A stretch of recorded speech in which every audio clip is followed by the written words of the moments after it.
Assalamualaikum, bersama saya Muhammad Syariza Mawang dalam Berita Pagi Sabah, edisi Jumaat 13 Mei 2022. Sebuah lagi pembangunan di Pekanbaharu Pitas akan diwujudkan melibatkan 68 unit kedai dan lot komersial. Projek melalui Lembaga Pembangunan Perumahan dan Bandar LPPB itu dirasmikan Ketua Menteri Datuk Seri Panglima Haji J. Noor. Projek tersebut akan dibangunkan di kawasan seluas 9.1 hektar dan 4.62 hektar yang akan dibangunkan dalam tempoh 5 tahun. Sempena majlis ini, Datuk Haji J menyerahkan 206 geran tanah adat negeri NT kepada pemohon di Pitas. Selain itu, beliau turut menyaksikan penyerahan dan pewartaan rizab perkampungan bagi 10 kampung daripada syarikat berkaitan kerajaan GLC, iaitu Sawit Kinabalu kepada pejabat daerah Pitas. Tahun lalu peruntukan daripada kerajaan negeri sejak tersalurkan kepada daerah Pitas tidak kurang daripada 8 juta. 8 juta pada tahun lalu. Dan tahun ini juga sudah mencapai di 5 juta peruntukan yang telah diturunkan untuk menyantuni rakyat. Begitu juga pembangunan-pembangunan kecil yang harus dipercepatkan. Sementara itu, dalam majlis berasingan, Ketua Menteri Datuk Seri Panglima Haji J. Noor menjelaskan sambutan Pesta Kaamatan yang diraikan sepanjang bulan Mei tidak hanya disambut masyarakat Kadazan, Dusun, Murut mahupun Rungus, malah semua rakyat pelbagai kaum merayakan bersama-sama di negeri ini. Datuk Haji J menjelaskan Pesta Kaamatan adalah cerminan sebenar konsep keluarga Malaysia dan harus terus menjadi platform perpaduan untuk masyarakat Sabah yang pelbagai budaya. Beliau berkata demikian semasa berucap merasmikan sambutan Pesta Kaamatan peringkat daerah di Tuaran.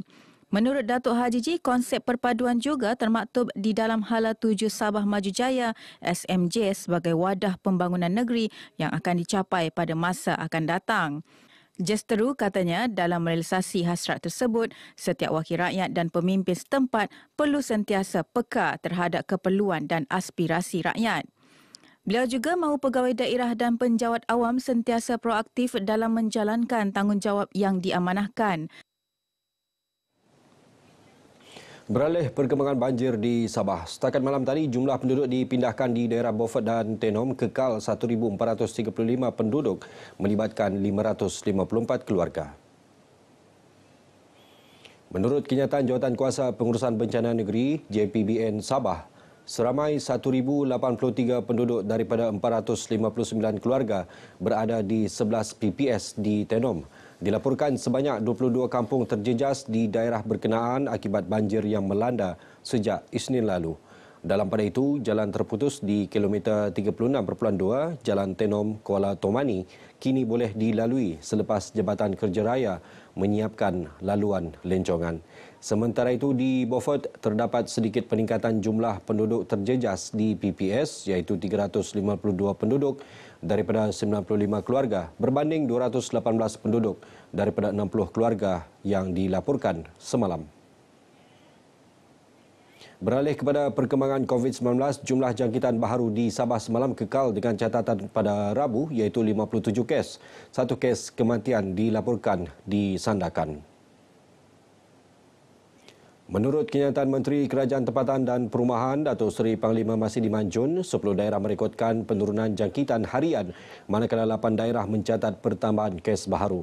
Kota Kinabalu mencatatkan kes harian tertinggi iaitu 21 kes. Semua 57 pesakit dalam kategori 1 dan kategori 2, manakala 92 pesakit pula dilaporkan sembuh. 4 pesakit memerlukan penjagaan kritikal, manakala seorang pesakit kini memerlukan alat bantuan pernafasan. Seterusnya ikuti statistik terkini kes baharu mengikut daerah dan kadar vaksinasi bagi Sabah.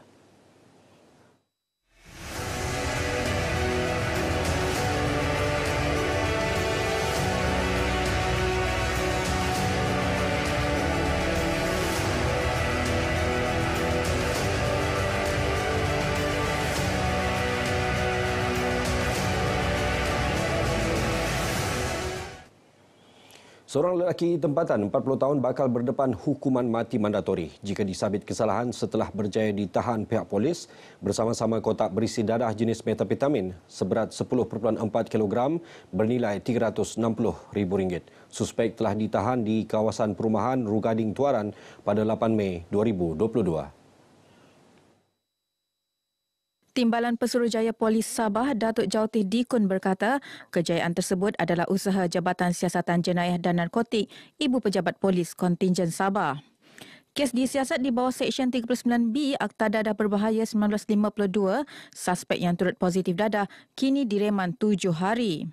Saya menyuruh kepada orang ramai supaya sentiasa memberikan maklumat dan kerjasama kepada pihak PDRM, khususnya kontingen Sabah, untuk sama-sama membenteras dan menghapuskan pengedaran serta penyalahgunaan dadah di negeri Sabah. Beliau berkata demikian kepada media dalam sidang media di IPK Sabah. Kementerian Pembangunan Luar Bandar KPLB berharap pelan anti rasuah organisasi OACP yang dilancarkan mampu menangani isu integriti dan rasuah selain pembaziran dana kerajaan dielakkan demi kepentingan peribadi. Tujuannya ialah untuk memastikan setiap dana kerajaan itu dibelanjakan dengan tujuan dan objektif yang telah disediakan supaya tidak berlaku ketirisan. Dan yang penting sekali ialah memastikan kaki tangan awam di peringkat kementerian dan pejabat daerah itu semuanya mempunyai integriti yang tinggi. So peningkatan pembudayaan integriti di kalangan pejabat awam negeri Sabah, saya secara peribadi melihat ada satu peningkatan yang baik. Naskah pelan akan diedarkan ke semua pejabat-pejabat daerah sebagai bahan rujukan untuk semua warga pejabat daerah dari kumpulan pengurusan tertinggi, kumpulan pengurusan dan profesional serta kumpulan pelaksana. Keputusan pelanjutan tarikh akhir pemberian vaksin kepada kanak-kanak di bawah PIC Kids sehingga 31 Mei yang diumumkan semalam nyata melegakan kebanyakan ibu bapa. Ini disebabkan kebanyakan mereka kini boleh merancang semula pemberian vaksin COVID-19 kepada anak-anak mereka setelah bercuti panjang perayaan selain berhadapan dengan tugasan seharian. Antara yang masih berlangsung adalah operasi gerak gempur di lapangan oleh Jabatan Kesihatan Negeri. Sasaran kami sepatutnya 200 penerima vaksin sehari.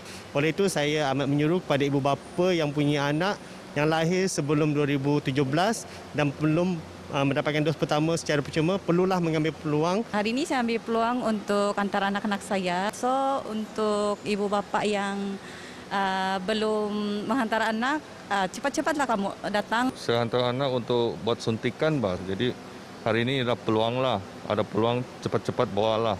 Ya, saya memang recommend lah kepada ibu bapa yang sudah anak dia boleh pergi vaksin kan secepat mungkin lah, jangan lambat-lambat lagi lah. Bagi pendaftaran janji temu yang dibuat melalui aplikasi MySejahtera sehingga 8 Mei dikekalkan. Ibu bapa dinasihatkan agar hadir terus ke mana-mana klinik kesihatan berhampiran sebelum 31 Mei ini. Daerah Tawau menjadi tuan rumah Majlis Tilawah dan Hafazan Al-Quran MTHQ peringkat negeri Sabah yang akan diadakan pada 16 dan 17 Mei ini. Penganjuran tersebut bersesuaian dengan kepesatan penduduk serta prasarana yang lengkap selain kemampuan daerah berkenaan. Objektifnya pertama untuk memilih kari dan karya kita ke peringkat kebangsaan. Yang kedua untuk menyebarluaskan budaya, cinta kepada Al-Quran, menguasai Al-Quran, belajar Al-Quran. Yang ketiga untuk memastikan Al-Quran itu bukan saja dibaca tetapi dipahami dan dipraktikkan dalam kehidupan. Beliau berkata demikian selepas menjadi tetamu dalam program Sembang Ekspresi di Konti Sabah FM. Antara pengisian adalah muzakarah hakim, pameran dan jualan IKS, klinik Al-Quran dan bicara bonda yang akan disampaikan oleh pendakwah terkenal Dr. Dasad Latif. Setelah 2 tahun berhadapan pandemik, sambutan Aidilfitri kali ini dianggap meriah meskipun perlu patuh prosedur operasi standar SOP yang ditetapkan. Yang penting, Majlis Rumah Terbuka mampu mengeratkan hubungan kekeluargaan dalam masyarakat. Apa yang saya lihat, Rumah Terbuka begini amatlah baik, ya. Dia dapat mengeratkan hubungan silaturahim di antara semua kaum dan bermacam-macam bangsa dapat kita bergembira bersama setelah sekian lama kita berkurung. Beliau berkata demikian kepada RTM pada majlis Rumah Terbuka Hari Raya Aidilfitri di kediaman beliau di Taman Kuharajaya, Tawau. Jelas David lagi, generasi muda juga perlu dilibatkan sepenuhnya dengan aktiviti seumpama kerana gejala gadget telah mengubah gaya sosial golongan tersebut. Lebih banyak penerbitan audiovisual wajar diberikan galakan sebagai dokumentasi kekal demi merekodkan budaya dan tradisi bernilai pelbagai suku kaum etnik di negeri ini. Langkah berkenaan juga mampu memperkenalkan Sabah kepada masyarakat luar. Presiden Persatuan Kebudayaan Tatana Sabah STCA Tan Sri Wencas Anggang berkata usaha tersebut juga mampu menjana pendapatan setempat. Ini pun satu kebaikan untuk negeri Sabah kerana ini adalah hasil dari Sabah dan dia akan boleh promosikan Sabah dalam segi industri pelancongan dan lebih-lebih lagi kepada etnik Tatana lah. Beliau berkata kepada media selepas menghadiri pratonton teknikal dokumentari bertajuk The Inherent Tribe Tatana di Kota Kinabalu.